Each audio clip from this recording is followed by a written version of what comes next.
Good day সবাইকে। কেমন আছো তোমরা? আশা করি সকলেই খুব ভালো আছো, আর তোমাদের আশীর্বাদে আমিও কিন্তু খুব ভালো আছি। আজকে চলে এসেছি আমার আরও একটি নতুন ব্লগ শেয়ার করতে তোমাদের সাথে। তো তোমরা যারা আমার ভিডিও দেখো তারা অবশ্যই সাথে থেকো, আর যারা নতুন দেখছো তারা আমার চ্যানেলটি অবশ্যই সাবস্ক্রাইব করে দিয়েছো।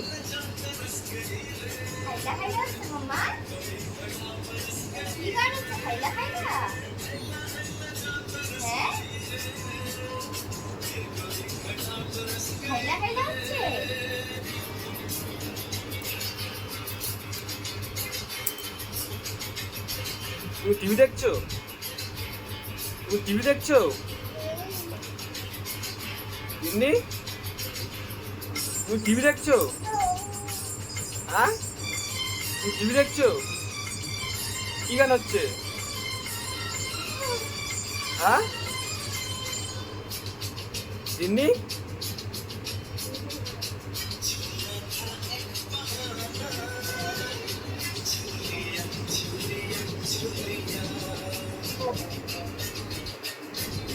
তুমি টিভি দেখছো?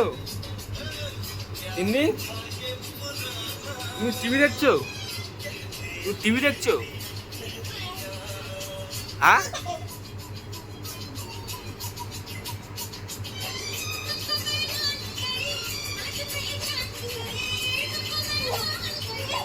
তো দুপুরে লাঞ্চের সময় হয়ে গেছে আমার। তো লাঞ্চের থালি নিয়ে চলে এসেছি কি কি রান্না হয়েছে তাই তোমাদেরকে বলতে। আজকের আমাদের রান্না হয়েছে দেখো, উচ্ছে আলু আর মাছের তেল দিয়ে একটা চচ্চড়ি।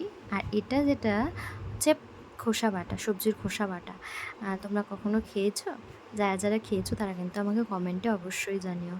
এখানে ছিল কুমড়ো আর লাউ আর আলুর খোসা, যেটাকে পরিষ্কার করে ধুয়ে আর মিক্সিতে পেস্ট করে ভালো করে ভেজে নিয়েছি বেটে।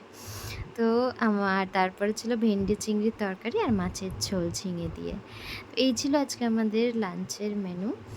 আর সন্ধেবেলা তিন্নি চলে গিয়েছিল দাদুর সাথে রথের মেলায়। তোমাদেরকে তো আগেই বলেছিলাম আমাদের এখানে মানে আনন্দপুরে রথের মেলা 1 মাস থাকে। তো সেটা এখনও তাই চলছে। আর ওই এই ফাঁকে একদিন সন্ধ্যাবেলা চলে গেল ওর দাদুর সাথে রথের মেলায়। আর সেখান থেকে এই সব পুতুল কিনে নিয়ে এসেছে। এই যে একটা কুকুর নিয়ে এসেছে, একটা টেডি বিয়ার নিয়ে এসেছে। কিন্তু তিন্নির মুখ একদম বেজায় বারণ, দেখো একদম মুখ গোমড়া করে এসে ঢুকেছে। কারণ ও তো চেয়েছিলো আরও একটু ঘুরতে, কিন্তু অনেকটা তাড়াতাড়ি নিয়ে চলে আসা হয়েছে, তাই জন্য ও খুব একটা মন ভালো নেই।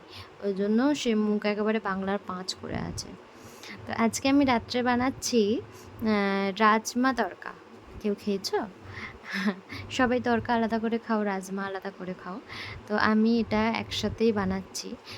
রাজমা আর কড়াইয়ের ডাল দুটো একসাথে করে বানাচ্ছি। এটা কিন্তু খেতে খুব সুন্দর হয়। আর রাজমা খালি খেলে তো বড্ড শক্ত থাকে একটু বেশি, আর একটু কেমন টেস্টে লাগে, কিন্তু সেটাকে কড়াইয়ের ডালের সাথে একসাথে বানিয়ে দেখবে, খুব সুন্দর লাগে। তো এখানে আমি কেমন করে বানাচ্ছি তোমাদের একটু শর্টে দেখিয়ে দিচ্ছি।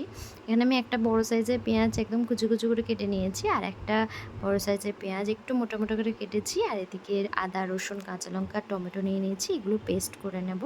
তো এখানে দেখো আদা রসুন আর কাঁচা লঙ্কার আমি একবার পেস্ট করে নিচ্ছি। সেই মিক্সিং জারেই আমি পেঁয়াজ আর টমেটোটাও নিয়ে নিচ্ছি পেস্ট করার জন্য।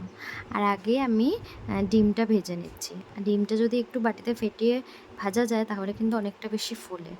তো তারপরে সাদা তেল দিয়ে দিলাম। আমি এখানে কিন্তু সাদা তেল ইউজ করছি। আমি যখন এইরকম ধরনের কিছু রান্না করি তখন আমি সর্ষের তেল ব্যবহার করি না, আমি সাদা তেলেই করি সেটা। আর তারপরে আমি এখানে ফোড়নে দিয়ে দিলাম মেথি, 5 ফোড়ন থেকে বেছে রাখা মেথি। হ্যাঁ, যারা আমার ভিডিও আগে দেখেছো তারা দেখেছো আমি কেমন করে মেথি বেছে নিই 5 ফোড়ন থেকে। আমার আলাদা করে কেনা থাকে না মেথি, তো সেই জন্য 5 ফোড়ন থেকেই কটা মেথি বেছে নিয়ে আমি ফোড়নে দিই যখনই তড়কা বানাই। তো তারপরে এই যে কুচি কুচি করে পেঁয়াজটা কেটে রেখেছিলাম সেটা এখানে ভেজে নিচ্ছি যতক্ষণ না একটা ব্রাউনিশ কালার আসে। তো এখানে দেখো বাদামি বাদামি একটা কালার চলে এসেছে পেঁয়াজের। আর আমি তেজপাতাটা তখন ফোড়নে দিতে ভুলে গিয়েছিলাম, আমি পরে দিয়ে দিয়েছিলাম, সেটা বের করেই রাখা ছিল কিন্তু আমি ভুলে গিয়েছিলাম। অ্যাকচুয়ালি ভিডিও করতে করতে তো অনেক কিছুই মাথা থেকে বেরিয়ে যায়। তো তারপরে যে আদা রসুন আর পেঁয়াজ টমেটোর যে পেস্টটা করা ছিল সেটা ওর মধ্যে ঢেলে দিলাম। এবারে আমি এর মধ্যে আর যে বাকি মশলা সেগুলো অ্যাড করে দেবো।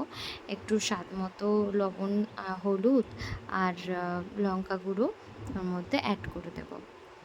তো এখানে তো কাঁচা লঙ্কা এমনি বেটে দিয়েছি, আর এখানে গুঁড়ো লঙ্কাও আমি দিয়েছি, কারণ আমরা একটু ঝাল ঝাল খেতে পছন্দ করি। আর যারা ঝাল কম খাও তাদের কিন্তু গুঁড়ো লঙ্কা আর অ্যাড করার দরকার হবে না। কাঁচা লঙ্কাটা যদি বেটে দাও বা একটু চিড়েও দেওয়া যায়। আর কালারের জন্য যদি চাও তাহলে একটু কাশ্মীরি লঙ্কাও ইউজ করতে পারো। তো আমি এখানে কিন্তু গুঁড়ো লঙ্কা আর কাঁচা লঙ্কাই ইউজ করেছি। তো এটাকে ভালো করে কষতে হবে, যতক্ষণ না এরকমভাবে কষতে কষতে তেল ছাড়ে সাইড থেকে, ততক্ষণ পর্যন্ত এটাকে ভালো করে কষতে হবে। আর তারপরে যে সেদ্ধ করে রাখা কড়াইয়ে আর রাজমাটা ছিল সেটাকে এর মধ্যে ঢেলে দেওয়ার পরে ভালো করে এটাকে একটু নাড়িয়ে চাড়িয়ে একটু কষে নেব মোটামুটি 1 মিনিটের মতো। তারপরেই আমি এর মধ্যে একটু জল ঢেলে দেবো। জল ঢেলে দিয়ে এটাকে ভালো করে টকবক করে ফুটতে দেবো। তারপরে তো এটাকে ভালো করে একটু নাড়িয়ে চাড়িয়ে এটাকে এইভাবে একটু কষিয়ে নিতে হবে। আর যে ভাজা ডিমটা রেখেছিলাম সেই ভাজা ডিমটা এবারে এর মধ্যে দিয়ে দিয়েছি। আর এই মানে যে ভাজা ডিমটা এমনিতেও ফেটিয়ে ভেজেছি বলে একটু ফোলা ফোলা ভালো হয়েইছে, তারপরে যখন এর মধ্যে দেওয়া হয় তখন কিন্তু ডিমটা আরও বেশি ফুলে ওঠে, বেশ বড় বড় সাইজের হয়ে যায়। আর তারপরে কাসুরি মেথি ছড়িয়ে দিয়ে নামিয়ে নিয়েছি। তো দেখো তো কি নিয়ে চলে এসেছি আমি। এটা হচ্ছে তিন্নির খেলনার কালেকশান আর কি। বিশেষ কিছু খেলনা ওকে আমি কিনে দিইনি, কেননা এখনও খেলনার বয়স হয়নি ওর। তো মেলা থেকে তবুও ওর দিদা, ঠাম্মি, দাদু এরা যা কিনে দিয়েছে সেগুলোই ভাবলাম তোমাদের সাথে একটু শেয়ার করা যাক। এই যে পুতুলটা দেখছো, দেখো চারিদিক থেকে নাড়াচ্ছি, ও কিন্তু পড়ছে না। পুতুলটাই এরকম, এটা কিন্তু এক জায়গায় স্ট্যান্ড বা দাঁড়িয়ে থাকে, তুমি যেদিক দিয়েই নাড়াও না কেন। আর এই যে টেডি বিয়ারটা, এটা ওর দাদাই কিনে দিয়েছে, যেটা আমার খুব পছন্দের, পার্সোনালি আমার খুব পছন্দের টেডি বিয়ার, তাই ওটা এনেছে তিন্নির জন্য, কিন্তু আমার খুব মজা হয়েছে আর কি। তারপরে এই যে ঝুলনটা দেখছো, এটা হচ্ছে বাচ্চাদের তো এটা দিয়েই থাকে।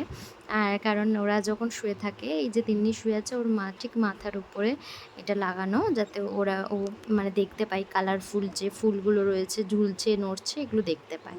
আর এই যে ঝুনঝুনিটা, এটা ও ঠাম্মি এনে দিয়েছে। আর এটা এরকমভাবে হাতে ধরিয়ে দিলে এরকম নাড়ায়, আওয়াজ হয়, এতেই ও খুব মজা পায় আর কি। তারপরে আমার রাতে ডিনার রেডি, রাতে ডিনারের প্লেট। এখানে ওই যে রাজমা তড়কা বানিয়েছি, সেটা রুটি আর একটু গোল গোল করে পেঁয়াজ কেটে নিয়েছিলাম গার্নিশিং করার জন্য। তো আজকের ভিডিওটা এই পর্যন্তই ছিল। তো সারাদিন আমাদের যা কাজকর্ম থাকে, সারাদিন আমরা যেভাবে কাটাই, পুরোটা যদি ভালো করে ভিডিও করা যায় তাহলে কিন্তু একটা পুরো গোটা ফিল্ম হয়ে যাবে। কিন্তু সেটা কিন্তু হয়ে ওঠে না, কাজের মধ্যে ব্যস্ততার মধ্যে সব কিছু ভিডিও করা হয়ে ওঠে না। তো যতটুকু পারি ততটুকুই ভিডিও করে শেয়ার করার চেষ্টা করি। আর যাদের আমার ভিডিও ভালো লাগে তারা কিন্তু আমার কমেন্টে অবশ্যই জানিও। আর যদি কিছু মনে হয় বলার থাকে তাহলেও কিন্তু আমাকে কমেন্ট করো। আর আমার ভিডিওটা ভালো লাগলে লাইক আর শেয়ার কিন্তু মাস্ট। যারা এখনও আমার চ্যানেলটি সাবস্ক্রাইব করোনি তারা কিন্তু যদি মনে করো তাহলে আমার চ্যানেলটি সাবস্ক্রাইব করে দিয়েছেও। আর তোমাদের সাপোর্টের খুব দরকার, কারণ আমার চ্যানেলটি নতুন, আর তোমাদের সাপোর্ট না থাকলে আমি এগোতে পারবো না। তাই তোমরা একটু সাপোর্ট করে একটু সাপোর্ট করো। আর সঙ্গে থেকো, সাথে থেকো, আর ভালো থেকো। টাটা।